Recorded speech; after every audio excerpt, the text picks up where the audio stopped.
எல்லாம் நம்ம அன்பான ஃபேன்ஸ்க்காக.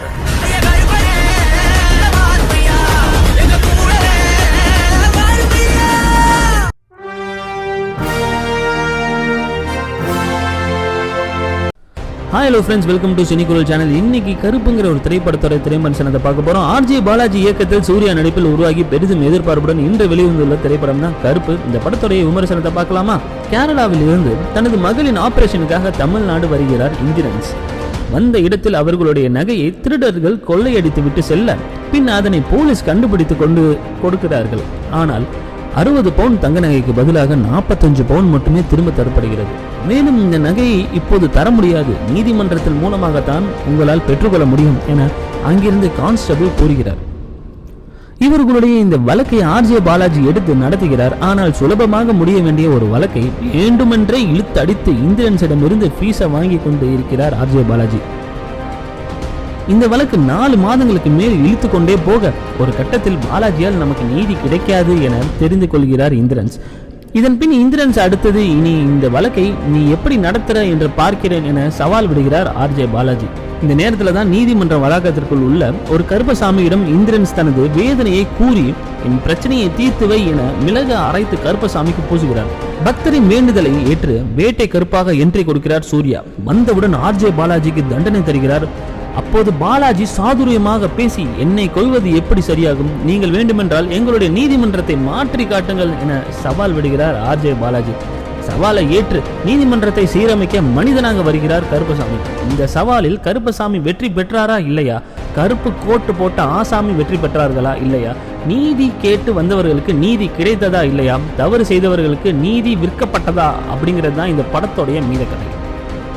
கருப்பாக என்ட்ரி கொடுத்து திரையரங்கை திருவிழா கோலமாக மாற்றிவிட்டார் கதாநாயகன் சூர்யா. பல நாட்களுக்கு பின் அன்பான ஃபேன்ஸுக்கு கருப்பு செம விருந்தாக அமைந்துள்ளது. எமோஷனல் சண்டை, ஸ்டைல், சர்ப்ரைஸ் என்ட்ரி என மிரட்டிவிட்டார் நடிகர் சூர்யா. பல ஆண்டுகளுக்கு பின் பக்கா மாஸ் கமர்ஷியல் ஹீரோவாக தரையில் ஜொலித்துள்ளார். சூர்யாவுக்கு அடுத்த படத்தின் மற்றொரு ஹீரோ என்றால் அது நடிகர் இந்திரன்ஸ் தான். மனுஷன் கண் கலங்கும் போதெல்லாம் நம் மனதிலேயே வலி ஏற்படுகிறது. குறிப்பாக மகளை சமாதானம் செய்து உறங்க வைக்கும் காட்சி, மகள் இறந்த பின் நீதிமன்றத்தில் அவர் நடிக்கும் காட்சி ஆகியவற்றில் பட்டையை கிளப்பி உள்ளார். இதுவரை மலையாள திரையுலகில் தலை மேல் தூக்கி வைத்து கொண்டாடப்பட்டிருந்த நடிகர் இந்திரன்ஸ் கருப்பு படத்திற்கு பின் தமிழ்ல ஒரு ரவுண்டு பெருசா ஒன்று போவார்னு நினைக்கிறேன். மேலும் த்ரிஷா, அனகா, ஸ்வேதா, நட்டி நடராஜ் உட்பட அனைவரும் தங்களுக்கு கொடுத்த கதாபாத்திரத்தில் சிறப்பாக நடித்திருக்கிறார்னு சொல்லலாம். இயக்குனர் ஆர்ஜே பாலாஜி இயக்குனராக சூர்யா ரசிகர்களுக்கு மட்டுமின்றி சாமானிய சினிமா ரசிகர்களுக்கு சிறப்பான விருந்தை வழங்கியுள்ளார். ஆங்காங்கே லாக் இருந்தாலும், சில டெக்னிக்கல் தவறுகள், லாஜிக் மிஸ்டேக் ஆகியவற்றை இருந்தாலும் 2.5 மணி நேரம் நம்மை நன்றாக என்டர்டெயின் செய்துள்ளார். அதில் எந்த சந்தேகமே இல்லைங்க. ஒவ்வொரு காட்சிகளும் நம்ம ரசிக்கும்படி வடிவமைத்துள்ளார். குறிப்பாக இடைவேளைக்கு பின் வரும் ஒவ்வொரு காட்சியும் வெறித்தனம் தான். ஏகப்பட்ட ரெஃபரன்ஸ் படத்தில் இருக்கு. அவை யாவும் திரைக்கதையை எந்த வகையிலும் கெடுக்கவே இல்லை என்பதால் அது நமக்கு சலிப்பை ஏற்படுத்தவில்லை. திரைக்கதையை தாண்டி வசனங்கள் சிறப்பாக இருந்தன.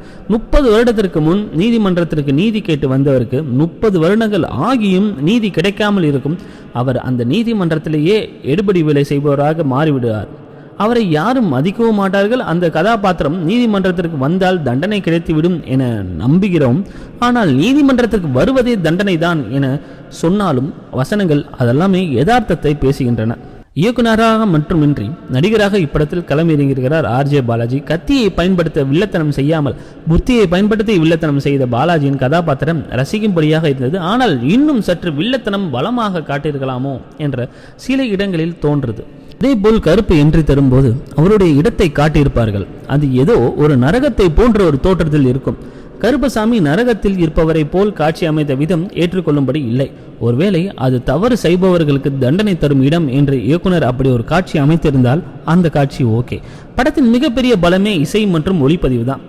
சாய் அபியன்கர் இந்த படத்துக்கு ஒரு முரட்டுத்தனமான ஒரு பின்னணி இசையை கொடுத்திருக்கிறாரு. குறிப்பாக கருப்பு வரும் காட்சிகள்லாம் பின்னணி இசை திரையரங்கை தெறிக்க விட்டு விட்டது.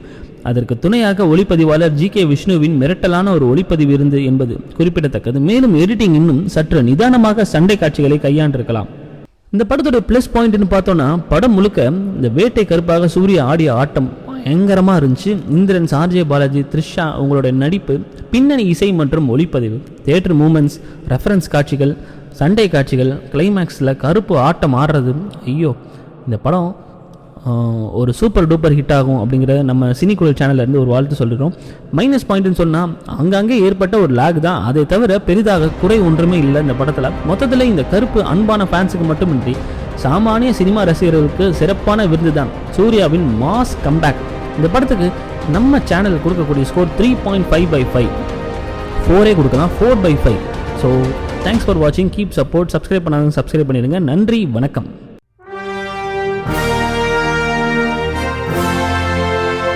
சினிமா ரசிகர்களே, சினிமா கூத்துக்கு எங்க குரலு, இது சினி குரலு. ஆமா, எங்க சேனல சப்ஸ்கிரைப் செஞ்சு ஆதரவு தாங்க.